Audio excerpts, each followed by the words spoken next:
오늘 성경 말씀은 마태복음 13장 44절에서 46절의 말씀을 우리 한 목소리로 합독하시겠습니다. 시작. 천국은 마치 밭에 감춘 보화 같으니 사람이 이를 발견한 후 숨겨두고 기뻐하여 돌아가서 자기의 소유를 다 팔아 그 밭을 샀느니라. 또 천국은 마치 좋은 진주를 구하는 장사와 같으니 극히 값진 진주 하나를 만나매 가서 자기의 소유를 다 팔아 그 진주를 샀느니라. 한 주간도 주님의 은혜 가운데서 평안하셨죠? 오늘은 인류사의 가장 영광스럽고 축복된 날입니다. 하나님의 아들 예수님께서 인류의 모든 저죄짐을 짊어지고 십자가에 못 박혀 죽으시사 사흘 만에 부활하신 영광의 부활절이기 때문에 그렇습니다. 이 영광스러운 날에 사망 권세를 깨뜨리시고 죽음에서 부활하신 영광의 주님을 찬양하는 복된 부활절이 될 수 있기를 예수님의 이름으로 간절히 축원합니다. 아멘.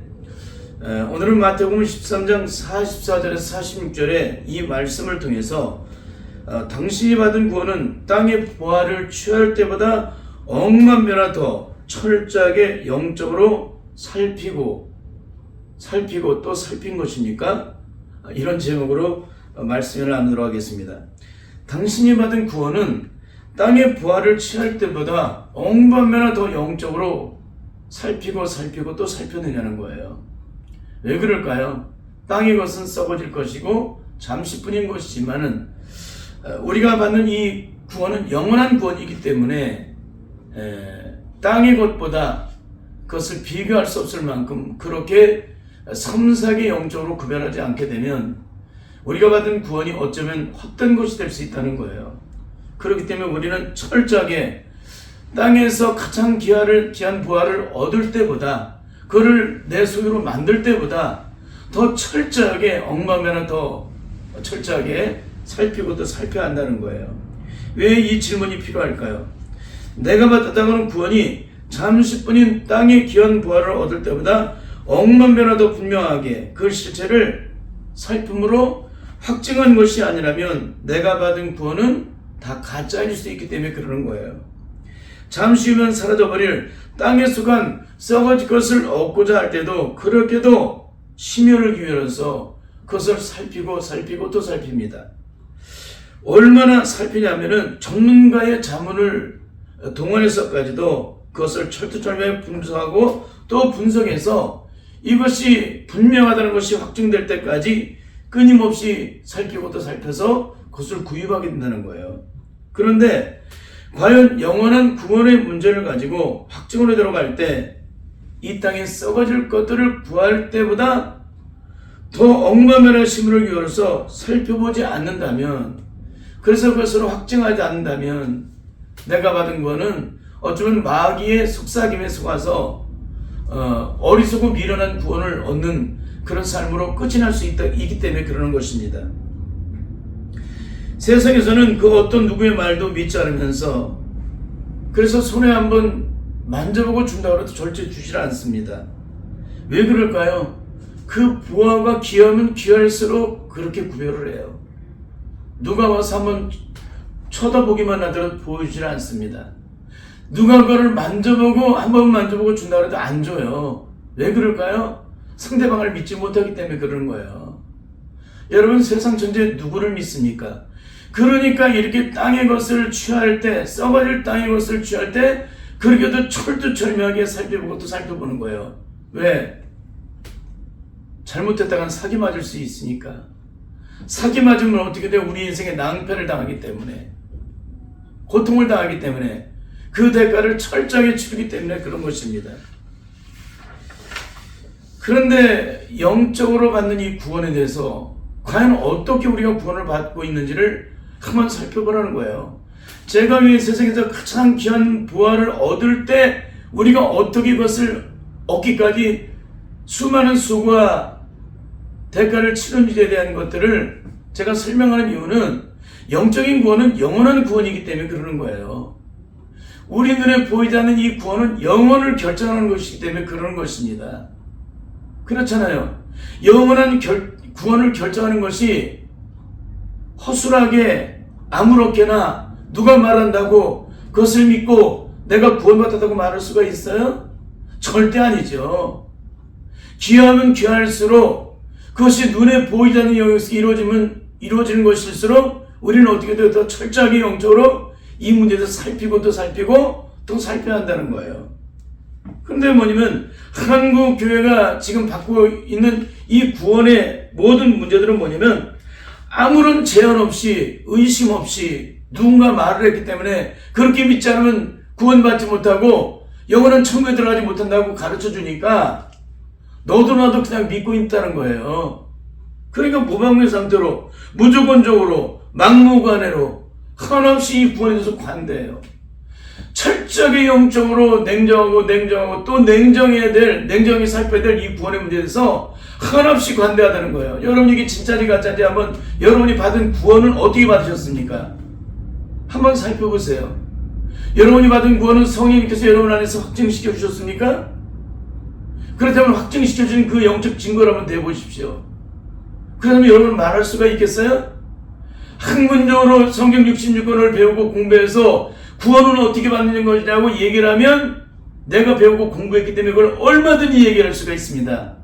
한 달 동안 밤을 새우면서도 얘기를 할 수 있을 거예요. 성경에 대해서 통달하는 사람들은. 그러나 영적으로 말하면 어떻게 할까요? 꿀먹은 벙어리가 돼요. 꿀먹은 벙어리가. 왜? 영적인 성령 안에서 능력으로 그 은혜로 생명과 능력과 은혜를 경험하지 못했기 때문에 그러는 거예요. 그러니까 제가 매일 순간마다 이 말씀을 증거하는 이유는 한 가지입니다.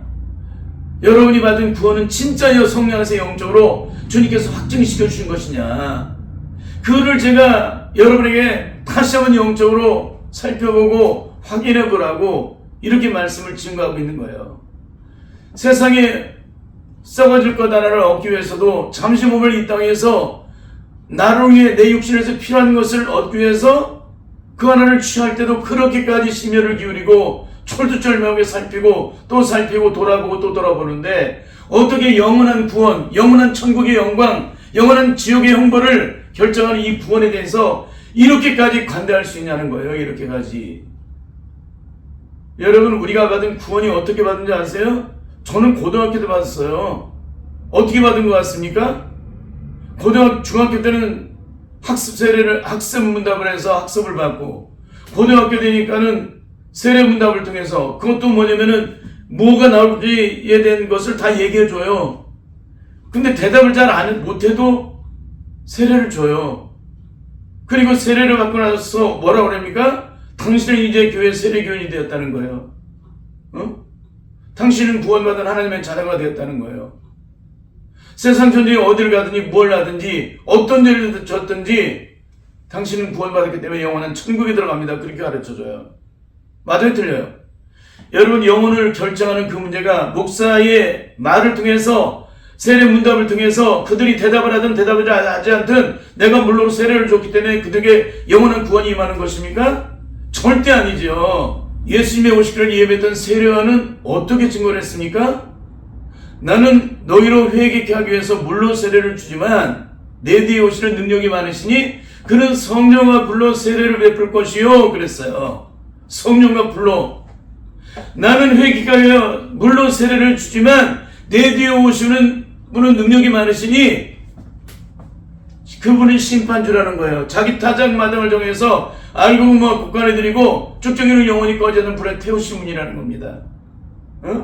그분은 성령과 불로, 나는 물로 세례를 주지만 그분은 성령과 불로 세례를 주신다. 그럼 우리가 누구의 세례를 받아야 되는 거예요? 요한의 물 세례를 받아야 됩니까? 아니면 예수님으로 인해서 성령의 불 세례를 받아야 됩니까? 반드시 성령의 불 세례를 받아야 돼요. 그래서 오순절에 성령이 임하신 거예요. 성령의 불 세례를 베풀어 주시기 위해서. 그 불 세례는 예수님이 십자가 위에서 모든 죄짐을 짊어지시고 못 박여 죽으시사 사흘 만에 부활하심으로 죽은 자의 천년일매가 되심으로 40일 동안 지상 계시다가 칼로 승천하시면서 아버지 약속하신 것을 기다리라고 말씀하신 그 명령을 따라 순종한 자들에게 오순절에 성령이 임하심으로 그 놀라운 영광을 경험하게 하셨어요. 그 놀라운 경험을 한 사람은 어떻게 됩니까? 요한의 불세례를 받을 때는 아무런 영적인 능력이 없던 저들이 오순절에 성령의 불세례를 받으니까 예수님이 행하신 일보다 더한 일을 행하는 그전에는 모든 것에 만전만패를 당하던 자들이 만전만승을 이룬 사람들이 돼요. 이게 바로 주님이 베푸신 십자가 위에서 이루신 구원의 능력을 성령의 불로 말미암아 세례를 받음으로 그 영광이 내 영광 되게 하신 구원이에요. 근데 과연 이런 구원이 있느냐? 너무나도 안타까운 거예요. 우리의 구원은 눈에 보이지 않습니다. 그렇기 때문에 그 구원의 주체는 절대로 학문이나 지식이 돼서는 안 돼요. 우리의 마음이나 생각이 돼서는 안 됩니다. 우리의 마음은 죄악된 마음이기 때문에, 우리의 의식은 죄악된 의식이기 때문에, 우리의 사고는 죄악된 사고이기 때문에, 우리의 관념은 죄악된 관념이기 때문에, 우리의 비문력은 죄악으로 눈이 가려졌고 죄물만 마비가 심령이 마비가 된 상태에서 악한 마귀 저주를 따라 살아가는 나이기 때문에 내가 아무리 그것을 분별하고 구분해서 온전할 수가 없다는 것입니다. 그래서 우리에게는 반드시 우리를 진리 가운데로 인도하시는 보혜사 성령님이 오셔서 친히 구원을 베푸시는 그 능력의 현장에 그분께서 친히 성령으로 인을 쳐주시고 영적으로 보증해 주시는 그런 놀라운 영광이 우리에게 있어야 한다는 거예요. 이런 영적인 경험을 과연 하셨느냐? 이게 경험되지 않았다면, 이런 능력으로 구원을 받지 않았다면 우리의 구원은 다 헛된 구원이에요. 절대 영적인 능력이 되지 않기 때문에. 그럼 우리의 구원이 영적인 능력이 되기 위해서 우리는 어떻게 돼요? 반드시 오순절에 임하신 성령의 불세례를 받아야 돼요. 그래야 내가 받은 구원이 영적인 능력이 되는 겁니다. 그러기 전까지는 다 이론과 지식일 뿐이에요. 절대 하나님의 의를 드러낼 수 없습니다. 그러니까 오늘날 수많은 사람들이 성경 66권을 다 통달하고 요한계시록을 꿰뚫어도 뭐가 없는 거예요? 영적인 능력이 없는 거예요. 그 영적인 능력이 없으면 뭐예요? 말씀대로 순종할 능력이 없게 됩니다. 그 능력이 없으면 어떤 일이 벌어져요? 십자가를 지를 능력이 없게 돼요. 그 능력이 없으면 어떻게 됩니까? 원수를 사랑할 능력이 없게 돼요. 그거는 마음뿐이지, 그걸 이론적으로만 알 뿐이지 실제로 그 능력을 나타낼 수가 없다는 거예요. 오순절에 성령이 임하셔야 주님이 걸어가신 그 길을 따라 영적으로 걸어가는 거예요. 그 능력을 통해서. 근데 과연 우리가 받은 구원은 과연 어떤 구원이냐? 여러분 어떤 구원 받으셨어요? 정말 성령님에 의해서 여러분의 구원이 확증되셨습니까? 그럼 여러분은 날마다 성령의 능력 안에서 충만한 삶을 살아갈 수밖에 없어요. 그 능력이 없이는 아무것도 할 수 없다는 사실을 알기 때문에. 자동차가 아무리 아름답고 멋있게 만들어줘도, 훌륭하게 만들어줘도 그 안에 기름이 없으면 그 자동차는 갈 수가 없습니다. 그 자동차에 기름만 있다고 하는 게 아니라 불이 반드시 붙어야 돼요. 엔진에 불이 붙어야 그 자동차가 갑니다. 그렇지 않으면 고철덩어리하고 똑같은 거야. 그러니까 우리가 성경 66권을 다 통달하고 요한계시록을 다 꿰뚫어도 성령의 불을 받지 못하게 되면 우리의 지식은 헛된 이론에 불과할 뿐이라는 거예요. 아무런 영적 능력이 없어요. 아무런 힘이 없다는 것입니다. 철저하게 성령 안에서 내가 받은 구원이 어떤 구원인지를 한번 살펴보세요. 제가 이 말씀 하나를 영적으로 증거하기 위해서 여기까지 온 거예요. 그 수많은 세월들을. 왜? 너무너무도 한국교회가 구원에서 엉망진창이기 때문에. 저는 15살 때 성령을 받은 후에 그 어떤 누구에도 구원받은 자가 어떤 능력의 삶을 살아가는지를 구체적으로 배운 적이 없습니다. 그냥 성경에 문자적으로 기록된 것과 거듭났다고 하는 분들의 삶을 어깨너머로 동령하듯 살펴보고 배우는 것이 전부였다는 거예요. 그런데 제가 살펴본 한국교회의 영적인 신명함은 말씀은 증거였으면서도 철저하게 그 말씀대로 순종하는 삶을 가르치지 않는다는 거예요. 뭐냐면 그 말씀대로 살지 않고 있음에도 불구하고 책망을 하지 않는 거예요. 당신이 말씀대로 순종하지 않으면 당신은 반드시 심판을 받습니다. 여러분 우리가 심판을 왜 받아요? 죄 때문에 심판받는 거예요. 하나님 말씀대로 순종하지 않으면 뭡니까? 우리는 심판받는 겁니다.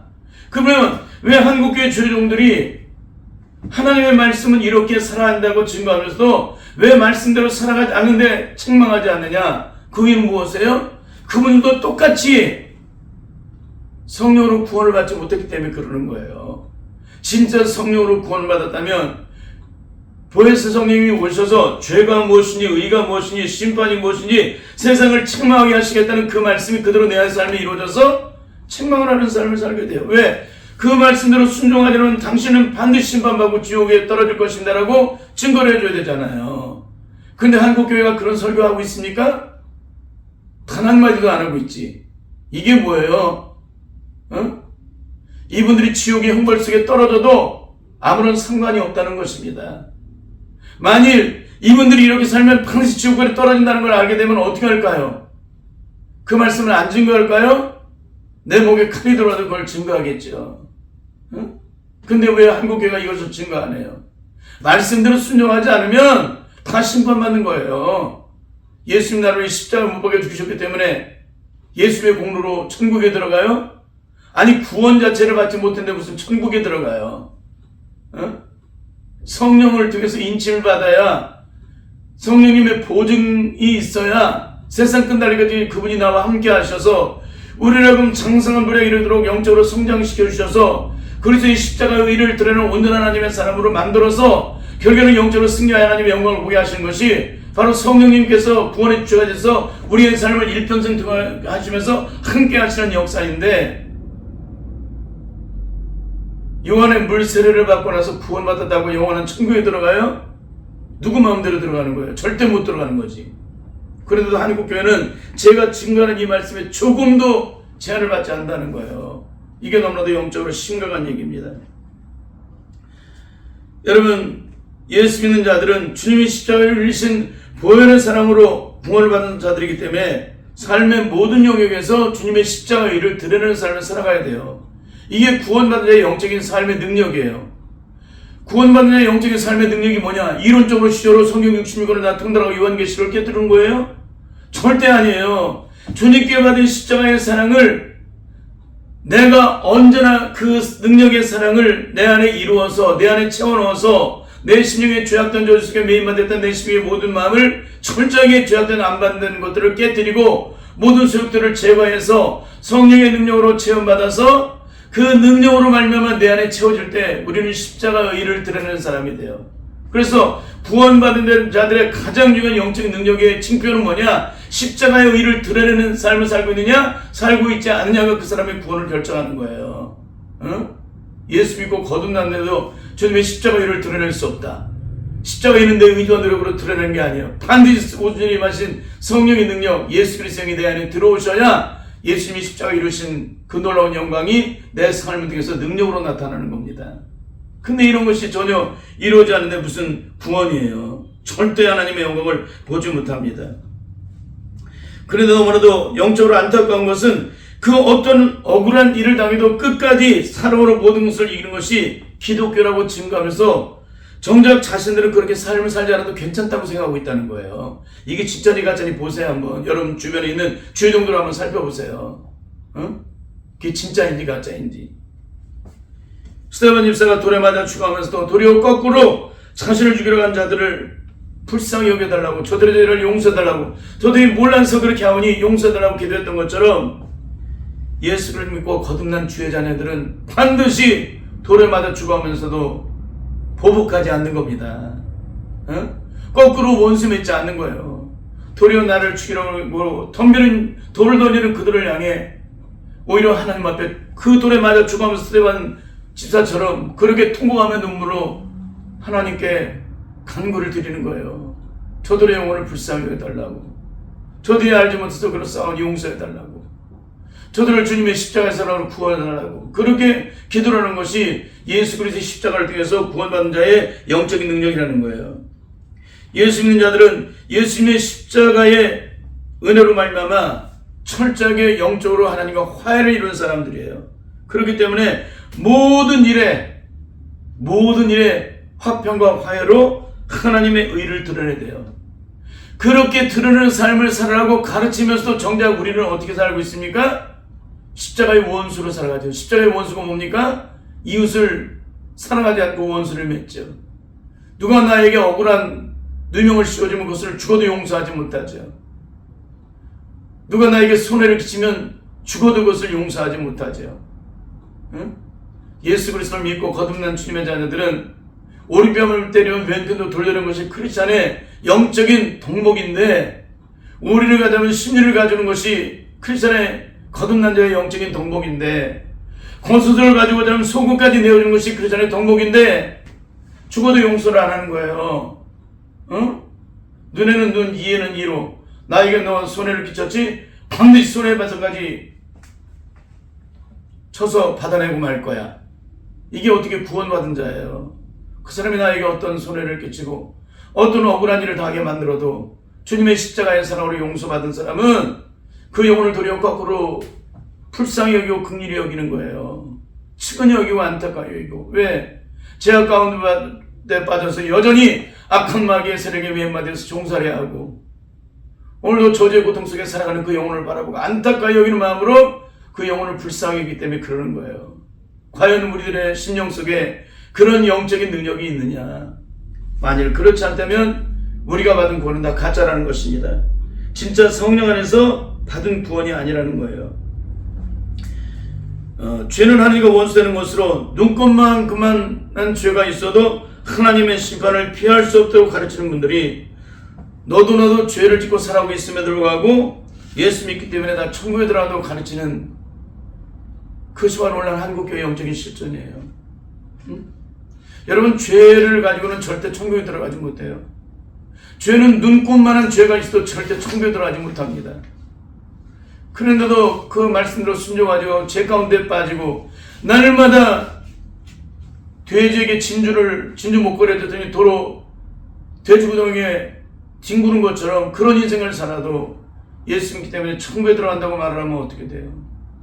여러분, 그렇게 증거하는 사람은 어떻게 될 것 같고 그 증거를 그렇게 믿고 살아가는 자들은 어떻게 될 것 같아요?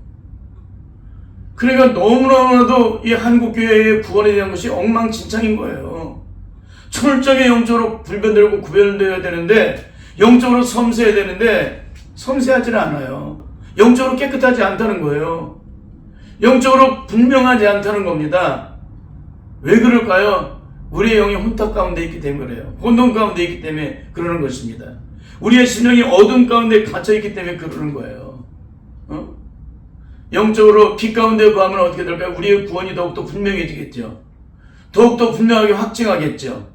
그 실체를 다 드러내주기 때문에 우리는 더욱더 온전한 구원을 이루기 위해서 영적으로 몸부림치겠죠. 근데 왜 몸부림치지 않아요? 한국교회가 영적 혼돈과 혼탁 가운데 있다는 거예요. 혼미함 가운데 있다는 겁니다. 다른 말로 어둠 가운데 있다는 거예요. 더 말하면 사단에게 지배를 받고 있다는 것입니다. 여러분, 철저하게 영적으로 정신을 차려야 될 줄 믿습니다.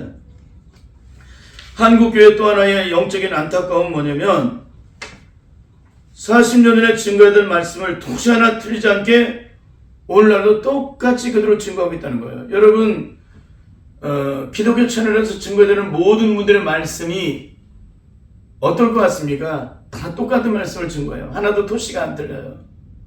40년 전에 전한 말씀이나 지금이나 토시 하나 틀리지 않아요. 여러분, 하나님의 말씀은 이 본문의 말씀은 변함이 없어요. 그러나 증거라는 사람은 영적으로 그때와 지금 40년 전과 지금은 철저하게 영적으로 달라야 돼요. 그래야 안 그래요? 어린아이가 자라나게 되면 2살 때와 10살 때는 철저하게 모든 것이 달라집니다. 바라보는 시각도 느끼는 영역도 그걸 감당하는 힘도 그걸 깨닫는 모든 것들도 철저하게 달라져요. 그 아이가 20살이 되면 또 달라져요. 그 아이가 자라나서 40대가 되면 어떻게 돼요? 완전히 달라지게 됐죠. 이렇게 모든 것들이 느끼는 것이 달라져요. 근데 어떻게 40년 전이나 지금이나 기독교인들은 똑같을 수가 있을까요? 어떻게 깨달은 영역이 똑같고 바라보는 시각이 똑같고 살아가는 방법이 똑같고 증거되는 말씀이 똑같을 수가 있느냐? 어떻게 똑같아요? 내가 2살 때 바라봤던 내가 읽었던 성경과 10살 때 읽었던 성경과 그 다음에 20살 때 읽은 성경과 40살 때 읽은 성경은 어떻게 같아요? 하는 말로 2살 때 배운 학문과 10살 때 배운 학문과 20살 때 배운 학문과 40살 때 배운 학문이 어떻게 같아요? 깨달음 영역이 다 틀리지. 바라보는 시각이 다 틀리지. 느끼는 모든 것들이 틀려지지. 근데 어떻게 40년이 지났는데 40년이 지난 말씀이 어떻게 똑같지 않아도 도시 하나 틀리지 않고 그대로 증거할 수 있느냐? 이건 뭐예요? 주석책 보고 뺏기기 때문에 그러는 거예요. 다 주석책 보고 배우기 때문에 그러는 거예요. 그러나 성령의 능력 안에 있는 자는 절대 똑같은 말씀을 전할 수가 없어요. 2살 때 느꼈던 영역과 내가 성령으로 거듭나서 2살 때 바라보고 느꼈던 시각과 10살 때와 20살 때와 40살 때는 철저하게 다르게 돼 있어요. 아브라함이 75세 때의 믿음과 85세 때의 믿음과 100세 때의 믿음과 그 다음에 115세 때의 믿음은 같았을까요? 틀렸을까요? 철저하게 달랐죠. 그 영적인 믿음이 날이 갈수록 영적으로 새로워지고 온전해지기 때문에 하나님을 바라보고 느끼는 시각들이 하나님 믿는 믿음의 깊이가 그 넓이가 철저하게 달랐다는 거예요. 그럼 하나님에 대해서 얘기를 할 때 75세 때 본토처가 아버지 집을 떠날 때와 85세 때 하나님께서 불을 내림으로 너와의 약속은 영원히 변치 않는다고 말씀하실 그때의 영적으로 느끼는 것과 100세 이상을 낳을 때와 115세 때에 독자 이상을 모리아 산에 제물로 바치라고 할 때 그때 아브라함이 하나님을 바라보고 느끼는 영역이 똑같았어요? 철저하게 달랐죠.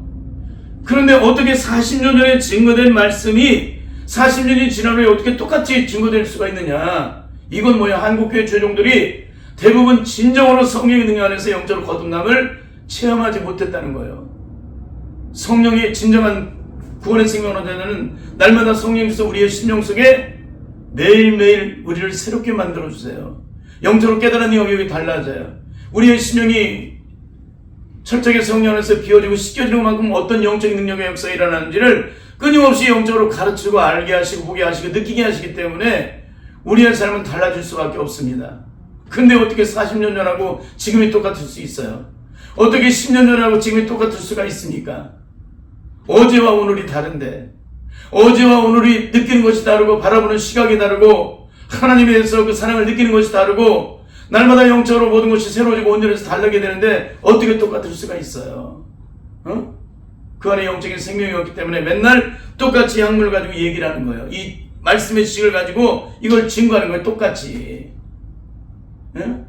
근데 이것이 어떻게 영적인 영광이 될 수가 있겠습니까? 만일 이분들이 성령의 능력 안에서 온전히 그 능력을 체험했다면 이분들에게 어떤 일이 벌어질까요? 매일매일 순간 그 말씀에 전하는 것이 달라질 거예요. 새로워질 것입니다. 더 분명해지고 온전해질 거예요. 깨달은 영역이 다 달라지고 느끼는 영역이 다 달라지고 그 깊이가 다 달라지기 때문에 다 다르죠. 하나님께 가까이 가면 갈수록 깨닫고 느끼는 영역이 달라지겠죠. 더 깨끗하고 온전해지겠죠. 근데 어떻게 똑같을 수가 있어요? 이거는 뭐냐면 영적인 진보를 눈꼽만큼도 이루지 못한다는 거예요. 누가? 한국교회 조정들이 대부분. 그렇기 때문에 이런 일이 벌어지고 있는 거예요. 오늘 저희들이 꼭 잊지 말아야 될 것은 아이들은 태어나는 순간부터 40의 부록의 나이가 되기까지 끊임없이 성장을 하게 됩니다. 인생의 산전수전을 겪으면서 끊임없이 성장하고 변화를 이루게 되는데 인생 나이 40이 되면 세상의 모든 걸 통과하는 사람이 돼요. 이게 인생의 부록입니다. 과연 우리는 40년 예수 그리스도를 믿을 때 우리 인생에 어떤 문제가 주어졌을 때 40의 부록의 나이를 사는 사람이 세상의 문제에 대해서 다 통과하는 것처럼 우리는 영적으로 다 통과할 수 있느냐 한번 살펴보라는 거예요. 만일 그런 것들이 내 안에 온전하게 이루어지지 않고 있다면 내가 받은 구원이 과연 온전한 구원이라고 말할 수 있느냐. 기독교는 눈에는 눈이 아니라 눈에도 사랑으로, 이에는 이가 아니라 이에도 사랑으로, 우리의 목에 칼이 들어와도 주님께 받은 사랑으로 모든 의를 끝까지 이루는 것이 기독교의 영적인 삶이라는 사실을 모르는 사람이 있습니까? 더 나아가 우리의 믿음을 끝까지 주님 나라의 일들까지 지키지 않게 되면 절대 천국에 들어가지 못한다는 사실을 모르는 자가 있습니까? 여러분, 그런데 오늘 우리가 어떤 가운데 있어요? 내가 이렇게 하나님 말씀대로 순종하지 않아도 천국에 들어갈 수 있다고 착각하고 있는 거예요. 말씀은 이렇게 증거되고 있는데 우리의 삶은 그렇게 살지 않아도 된다라고 착각하고 있다는 것입니다. 그렇게 믿고 있다는 거예요. 이게 무방비 상태가 된 거예요. 아무런 제한도 없어요. 왜? 교회 안에 책망이 사라졌기 때문에. 여러분, 그리스도인의 가장 중요한 용서의 기준이 어디 있습니까? 70번씩 7번이라도 용서라는 것이 크리스찬의 용서의 기준이라는 거예요. 그거 누가 가르쳐 주셨어요? 주님이. 그러면 70번씩 7번이라도 그 용서를 이루지 않는 사람은 어디 간다는 겁니까? 반드시 지옥불에 떨어져요. 심판받아서. 왜? 주님 말씀대로 순종하지 않았기 때문에. 근데 어떻게 그 사람들이 천국에 들어가요? 교회가 반드시 그렇게 살지 않으면 천국에 들어가지 못한다고 심판마다 영원한 저주 영벌 속으로 들어갈 수밖에 없다라고 증거를 해줘야 될 거 아닙니까? 근데 지금 한국교회가 그렇게 증거하고 있어요? 절대 증거하지 않고 있죠. 여러분, 그러면 증거하지 않게 되면 어떻게 된다는 거예요? 결국이 다 멸망의 심판을 피할 수 없는 거죠. 말씀대로 순종하지 않게 되면, 하나님의 뜻대로 사랑으로 의를 드러내지 못하면, 이름 없이 이를 끝반이라도 용서의 의를 드러내라고 말씀하셨는데, 이것은 뭐냐면 나의 삶의 전부가 주님의 십자가의 사랑의 의를 드러낼 수 있는 영적인 능력으로 변화가 이루어진다는 거예요. 그건 뭐예요? 보배 되신 예수 그리스도를 내 안에 모셔드려야 한다는 것입니다. 그렇지 않게 되면 절대 하나님의 의를 드러낼 수 없다는 거예요. 그러므로 예수 그리스도를 거듭났다고 하는 것은 다른 것이 아닙니다.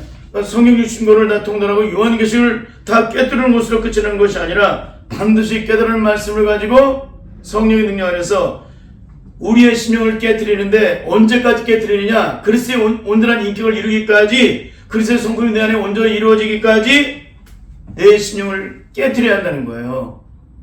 그 성품이 내 안에 온전히 이루기까지 주님의 십자가 앞에 나와서 성경 66권과 요한계시를 통해서 증거드린 그 모든 말씀을 온전히 깨달은 것만큼 내 심령을 변화시켜야 한다는 거예요. 그게 거듭난 자의 삶이에요. 동시에 성령의 능력 안에서 철저히 깨지고 부서지고 녹아진 심령으로 그리스도의 인격을 이루어서 주님께서 이루신 십자가의 사랑의 의를 온전히 드러내어 하나님의 영광을 드러내는 삶을 살아가는 것이 바로 거듭난 자의 영적인 삶이라는 거예요. 근데 과연 이런 삶이 우리에게 있느냐는 것입니다.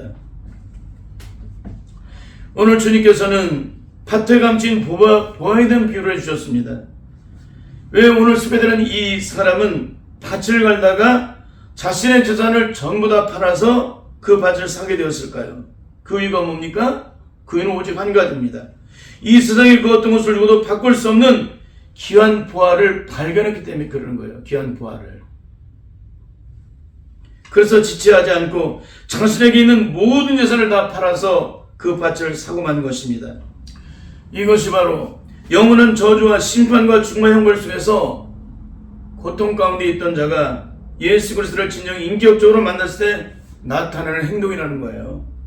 내 영혼의 기쁨에 새겨진 주님의 십자가의 은혜를 경험한 것만큼, 그 사랑을 경험한 만큼 사도 바울처럼 일평생 오직 주님의 영광만을 위해서 생명을 다하는 삶을 살아가게 된다는 것입니다. 그런 의미에서 오늘 우리들이 반드시 질문해야 될 것이 있습니다. 그것은 오늘 내가 받은 구원은 땅의 부활을 취할 때보다 엉부에만 더 철저하게 영적으로 살피고 또 살펴서 받은 구원이라는 거예요. 어떻게 구원 받으셨어요? 이 질문 앞에 반드시 여러분이 여러분의 받은 구원을 영적으로 살펴봐야만 합니다. 만일 우리가 세상에 어떤 부활보다도 더 철두철미하게, 억만면에 더 철두철미하게 영적으로 분명하게 확증하고 살피고 확정하고 또 살핌으로 인해서 확증받은 것으로 구원을 받았다면 우리의 삶은 반드시 백의장 찬송의 가사가 영적 능력으로 나타납니다. 우리 함께 읽겠습니다. 시작. 주 예수보다 더 귀한 것은 없네. 이 세상 구개와 바꿀 수 없네.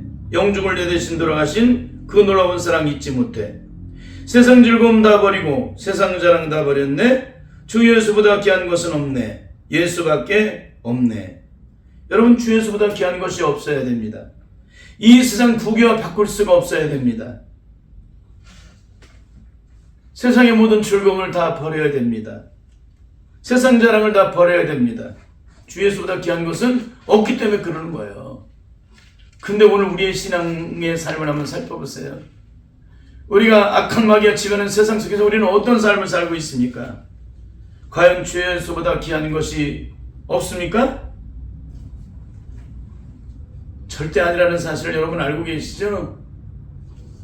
이것은 보배되신 예수 그리스도를 인격적으로 만난 자는 예외 없이 자신의 삶의 전부를 주님께 아낌없이 내어드리는 삶을 산다는 거예요.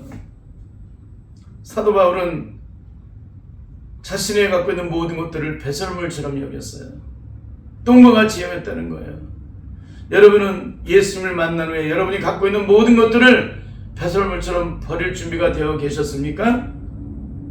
만일 그렇지 않다면 여러분 진짜 예수님을 만난 게 아니에요. 예수님을 진짜 인격적으로 만난 사람은 사도 바울처럼 모든 것을 배설물처럼 버려요. 그래서 내가 붙잡고 있던 모든 것들을 내려놓습니다. 내가 사랑했던 모든 것들을 내려놓습니다. 내가 그러게도 그 아니면 죽는다고 생각했던 모든 쥐어진 손들을 다 펴게 돼 있어요. 그것이 예수 믿고 거듭난 자들, 진짜 성령 안에서 예수님을 인격적으로 만난 자들의 삶이에요. 왜 손을 펴니까? 내가 그 손을 펴야 주님을 붙잡고 주님의 뒤를 따라가기 때문에 그래요. 내 안에 내가 사랑하는 것이 있는 한, 내 안에 주님보다 귀한 것이 있는 한, 그것이 내 안에서 주인 노릇하기 때문에 우리는 절대 주님의 뒤를 따라갈 수가 없습니다. 여러분, 주님의 뒤를 온전히 따라가지 못하면 어떻게 돼요? 결국에는 영적으로 실패하고 영원한 멸망과 심판을 피할 수 없는 자가 되게 됩니다. 오늘은 이 땅에 가장 영광스럽고 축복된 날입니다. 예수님의 부활은 이론이 아니라 실제의 영적인 능력이기 때문에 그렇습니다. 그 능력을 받은 자는 절대 이 땅의 삶에서 더 이상 매이는 삶을 살아가지 않게 됩니다. 내 모든 소유를 주님께 온전히 내어드린 사람이기 때문에, 나의 전부를 다 팔아서 그 부활을 산 사람이기 때문에 그래요. 사망과死을 깨뜨리시고 죽으면서 부활하신 예수 그리스도의 부활의 영광이 우리 모두의 영광이 되시기를 예수님의 이름으로 간절히 축원합니다. 아멘.